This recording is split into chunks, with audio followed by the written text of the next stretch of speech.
But yeah, how fast can we get a garden up to feed a You, family? They're going from you, into we need food, and then there's going to be some lag time between the realization and then the movement until you get that outcome at the end there.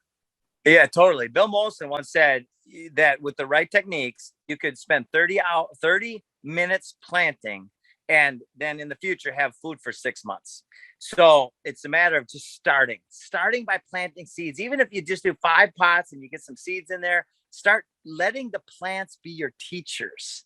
Right? They'll teach you because you can observe them and you can see if they need help. Maybe you're underwatering or overwatering, right? And just, I used to build all these hydroponics and aquaponics systems. I still like them, but I don't build them anymore. Now I focus on building soil. The return on investment by building soil, I have found to be the number one return on investment.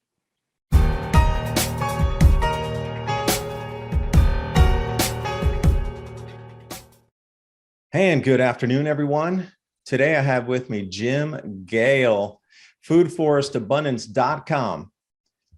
Now, we've been talking about solutions on the channel here for a long time because the problems inbound are gigantic and something that our society has never encountered or seen before. This is even beyond a fourth turning into what I believe is a multi-millennia turning. And we talked about that before. But what are the solutions here? You're going to need to turn your lawn into a sustainable food forest, or at least start gardens at the periphery of your home, herb gardens, thinking edible landscapes. This is the kind of solutions that we're all going to need to implement incredibly fast this summer at the latest, I really believe, and governments will come on and start to tell you drip feed that you'll need to grow your own food. So for myself and everybody out there, this is going to be a great one. So Jim, thanks for joining, and the floor is yours. Oh, I just had a thought. My partner, Michael Hoffman, who lives off grid in Montana, just did a show on the Corbett Report about eating pine trees. He would love to chat with you and be on the show. He's a phenomenal human being that really understands things about off grid and preparedness in very detailed ways. Yeah, because how many people are ready to go to get cambium like that? As I was coming through your page there, I saw that and I was going to click into it and watch a little bit later, because the cambium, it's usually a survival food of last resort to try to get in on the barks of trees. But I mean, are we going into a cambium world? Oh no, I'd rather sit where I could go pick something easily around where I live. No doubt about it. No doubt. Yes. As a last resort, we'll eat what we'll eat, right?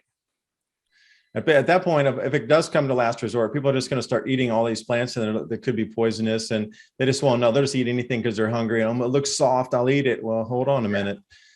Yeah. Not everything that's out there is edible, but a lot of it is too. A lot of it is too. Yeah. So we have some crazy challenges heading our way. We do. We also have some opportunities, and that's what I love to leave people with, is this idea that there is a path forward, and it's a beautiful path. It's not just this Mad Max thing. Everything that came out of Hollywood is about programming the mind at some level, right? So forget Mad Max. Let's think the Garden of Eden. Let's think Topia, not utopia or dystopia, because they've messed with our words. Both utopia and dystopia don't mean topia. Topia simply means top, right? So let's forget all, reprogram our own minds according to our own desires that align with regeneration and love. In fact, one of my favorite foundational principles is the Nash Equilibrium. John Nash won the Nobel Prize, and there was a movie called A Beautiful Mind made about this fellow.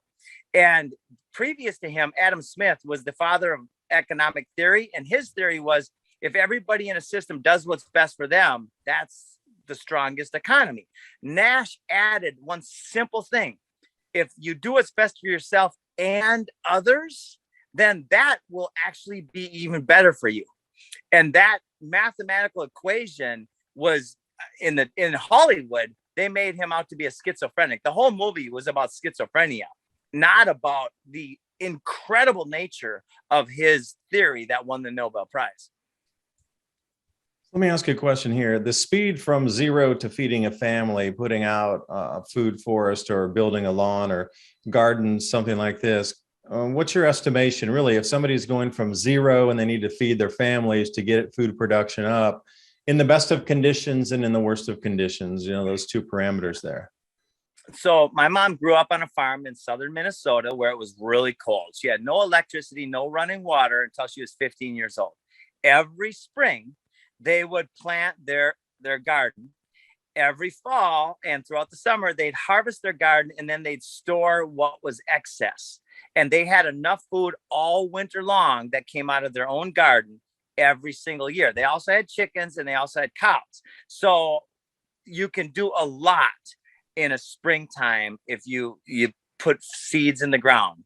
And then nowadays with grow lights and with all those other things, you can do like you do with the moringa trees. You can bring some inside during winter and be aware that we might have an electrical grid failure as well in the winter. So that's another thing to consider for heating your house. Small greenhouse maybe on the side of the house. But yeah, how fast can we get a garden up to feed a family? They're going from into we need food, and then that there's going to be some lag time between the realization and then the movement until you get that outcome at the end there. Yeah, totally. Bill Molson once said that with the right techniques, you could spend 30 minutes planting and then in the future have food for 6 months. So it's a matter of just starting by planting seeds. Even if you just do 5 pots and you get some seeds in there, start letting the plants be your teachers. Right? They'll teach you because you can observe them and you can see if they need help. Maybe you're underwatering or overwatering, right? And just observe nature and let nature be our guides. And then we're all set. So you mentioned that the website there, and you might have some resources for people to look at. Are those educational resources that you were talking to? Is that on the site along with, what's happening with the projects that you have ongoing right now? Yes.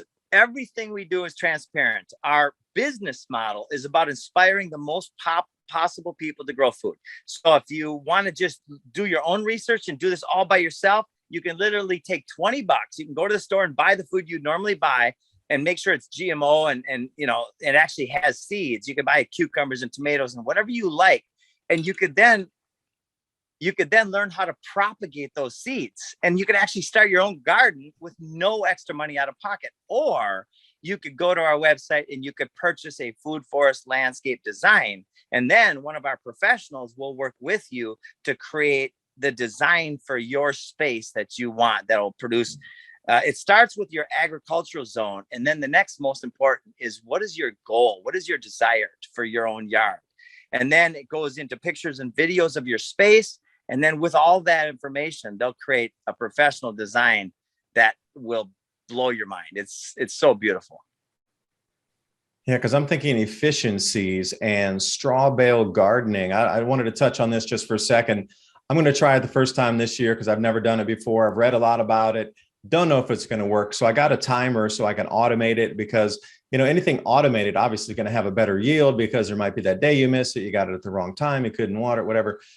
But adding a little bit of automation into it to get those yields a little more dialed in. So I'm curious, have you ever done anything or know anything about the straw bale gardening technique? I have seen a lot of videos, especially with potatoes. Yeah, me too. I've seen it, but I've never done it. Yeah. Okay. But it looks awesome. I love any different type. There's always a functionality of a particular thing depending on the context of the situation. I used to build all these hydroponics and aquaponics systems. I still like them, but I don't build them anymore. Now I focus on building soil. The return on investment by building soil, I have found to be the number one return on investment. So what'd you find with the aquaculture then?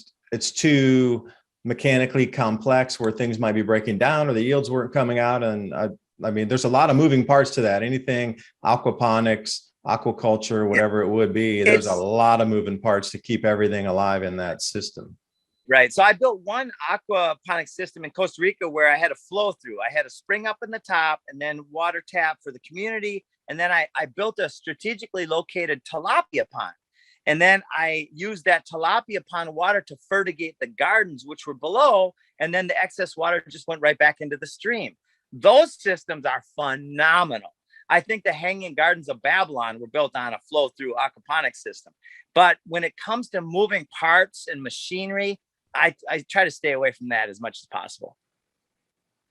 You know, speaking of a flow through system, now those of you who like history, if you go back to the Kalahari canals, which was channeled off the Okavango Delta each year. Now, there's a lot of conjecture, and mainstream science would say, no, those weren't canals. They couldn't have been built 20,000 years ago. There was not enough people in Africa that could have organized that. Or there's a missing chapter of history, which it could be, because when you see the floods come in to the Okavango, the water runs down those channels until it all the way fills up. And they've rediverted, like you say, they've rediverted part of the Okavango Delta to feed those canals. And it's in the Kalahari Desert, and it's called the Kalahari Canals. And it's right up at the border of Namibia. Lost chapter of history, but something was flowed through there as well that was irrigating. Yeah.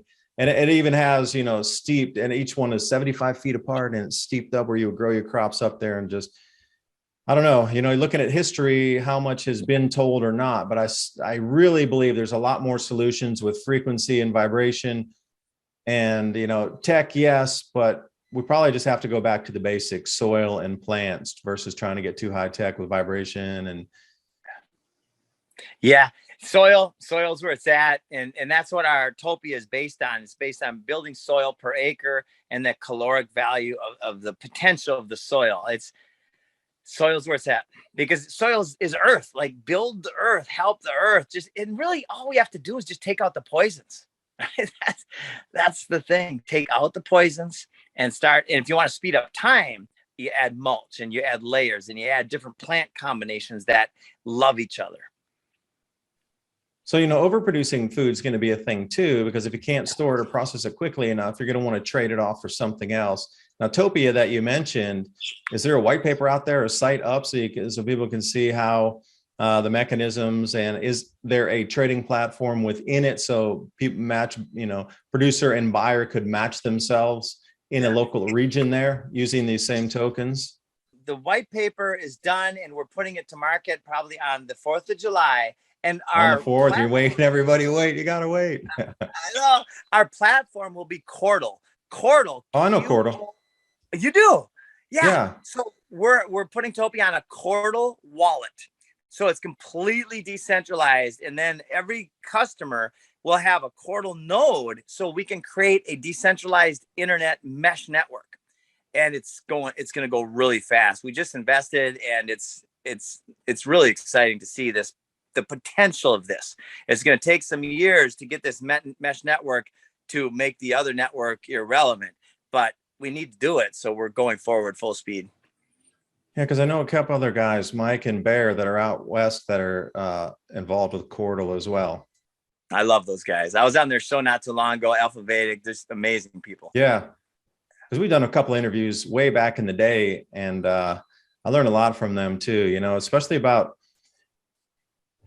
keeping your frequency in check during these times, as because there's going to be a lot of scared and unknowns moving through, and the fear of really being afraid. It's not being afraid of being the news, but really at the point where things are so high priced that you actually get that fear where you're paralyzed by it. Well, your vibration starts to go out of sync at that point. And to bring it back in, Bear's always talking about, well, the way it's possible that people even, came through some of these famines by raising their vibration where they didn't need to actually intake as much food. And this is where some of the biblical references and myths and legends of others across different societies would come in, where those that were taking their vibration to a higher level didn't need that actual physical sustenance come in. And if you go through the, different cycles of the Vedas, we're at that high point in the Golden Yuga area, you literally don't need food. But it was all about at these tipping points where we're at now with, energy changes sweeping through our solar system. Could we tap into that? And could some people have that innate ability to come back as a survival mechanism? And he goes deep into these types of topics there, right along with Mike. I love that stuff. That's where I'm really, a lot of my energy is going towards just understanding the potential. And then as I learn it, then I share it. And it's a lot of fun. It's a good, fun process. Yeah, there's a lot of cycles repeating here. And, go, and I'm going to stay a little woo-woo for a second, because as we go back through, and whether you believe it's a myth or it was a legend or it was just a story made up in fanciful times because they weren't technologically savvy like we are today, those cavemen. Well, some of these stories of old were taking energies that we have been programmed out of using, but the stories remained of how it would help a society move through, or people being able to use that ability to survive through times, or, you know, take their society and civilization to another level in terms of cooperation or just living itself. And then suddenly, whoosh, they disappear. Right. Now, you know, where's that disappearance gone? Did they literally vibrate out of this plane, which brings us back into, can you change your vibratory state during these?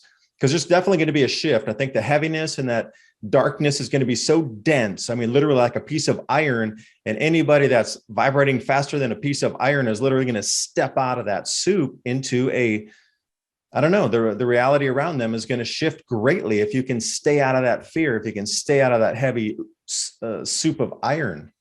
And maybe that's a little off the tangent there, but no, it's all so interesting. My mind is so open now because I have no more, or at least less governmenting than I did last week and last year and 10 years ago. So now it's so much more open to taking in this information and then discerning, does that fit into my thing? But like everything we've been taught for so long is so wrong, right? So it's like the whole thing we have to just relearn, unlearn and relearn.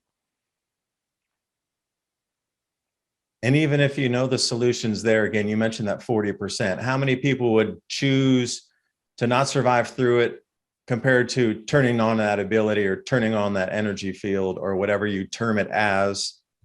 It's been quantified through history, different names through different times.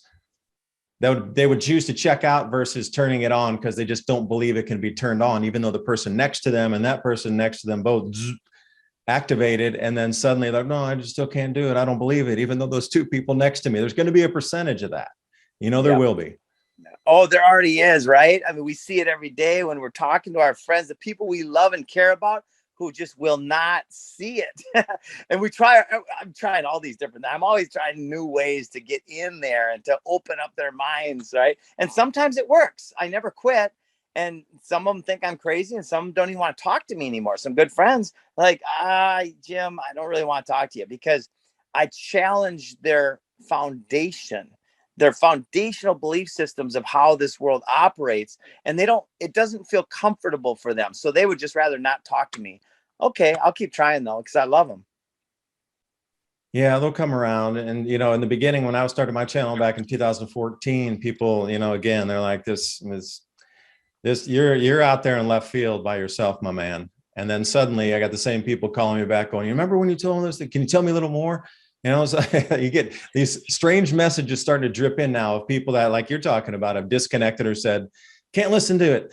You're too negative. You're too this, you're too that. Now suddenly they're swinging back when they're starting to see that you're going to be the hope for their survival, especially being able to put out edible food forests and edible landscapes and that sort of thing at the periphery of their homes. That's going to be a valuable one right there for sure. Yes, this business, the Food Forest Cooperative, we're a co-op.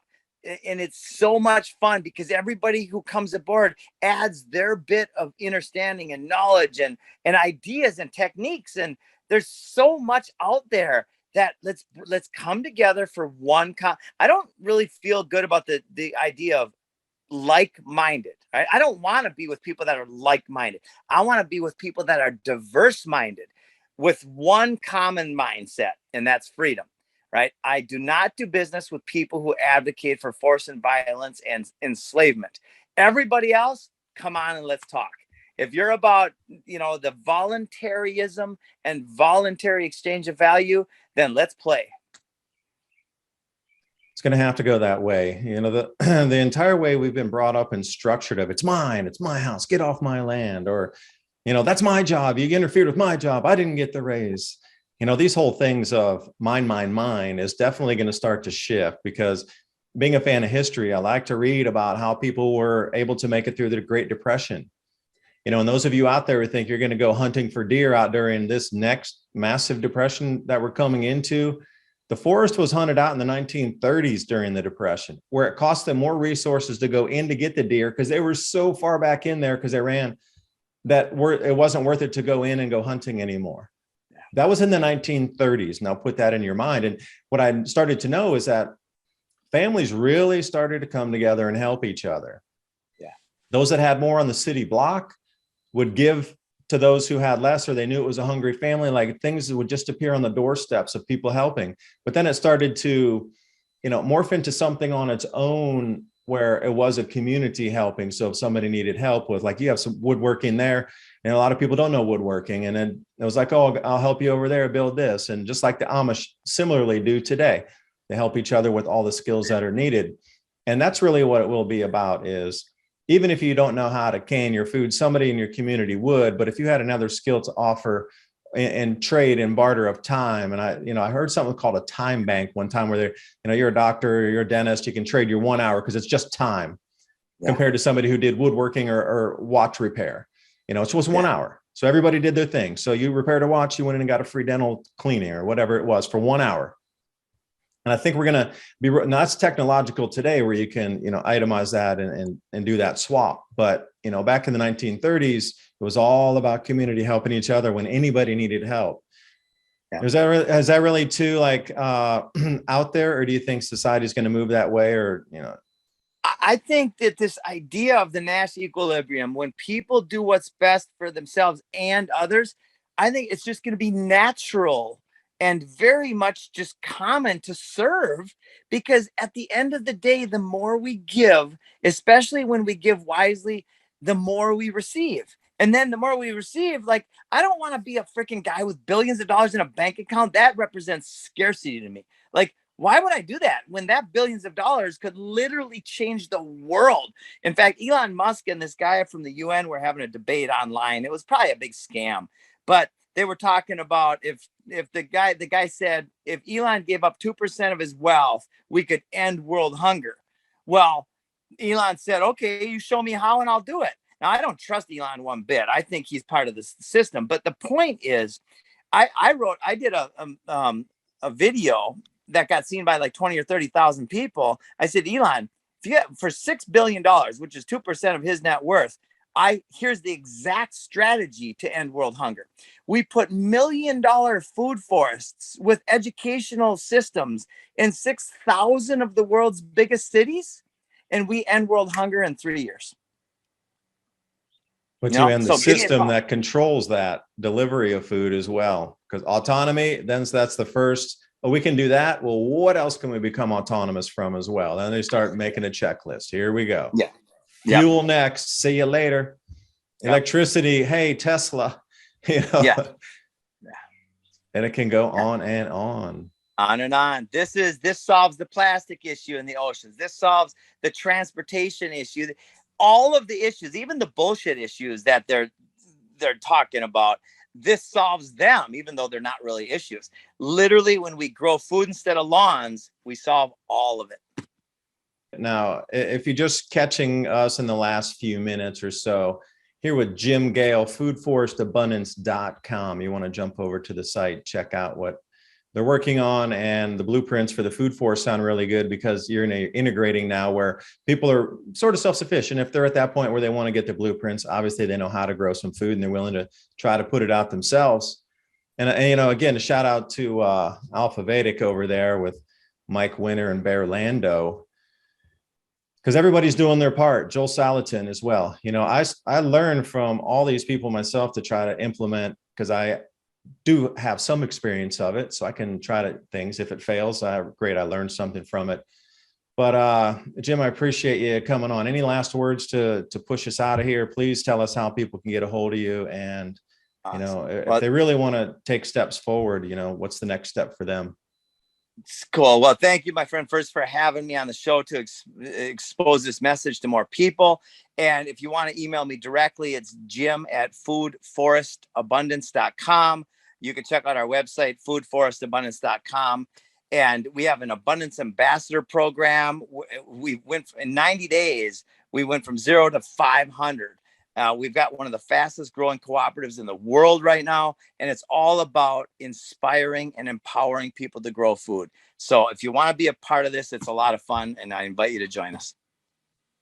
All right. So I would challenge everybody out there today. Weekend's coming. Put something in the ground. Plant something this weekend. That would be my challenge, is at least visit a store, buy some seeds, and do something growing your own food by the end of this week. Awesome. Thanks for watching. Bye for now.